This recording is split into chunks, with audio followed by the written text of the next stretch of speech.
நீங்கள் இந்த வீடியோவில் பார்த்துட்டு இருக்கிறது 5.1 ஒரு ஆம்ப் போர்டு. இதில் மொத்தம் 6 ஐசி யூஸ் பண்ணியிருப்பாங்க. அதில் 2030 வந்து ஒரு 5 ஐசி யூஸ் பண்ணியிருப்பாங்க 5 சேனலுக்கு. அப்புறம் சப்புக்கு பார்த்தீங்கன்னா STK4141 ஐசி யூஸ் பண்ணியிருப்பாங்க சப்புக்கு தனியாக. இது பார்த்தீங்கன்னா குவாலிட்டி நல்லாயிருக்கும்.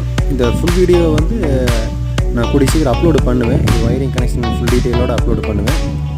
மறக்காமல் பாருங்கள். சேனல் சப்ஸ்கிரைப் பண்ணி வச்சுக்கோங்க, அப்போ தான் உங்களுக்கு வீடியோ வரும்.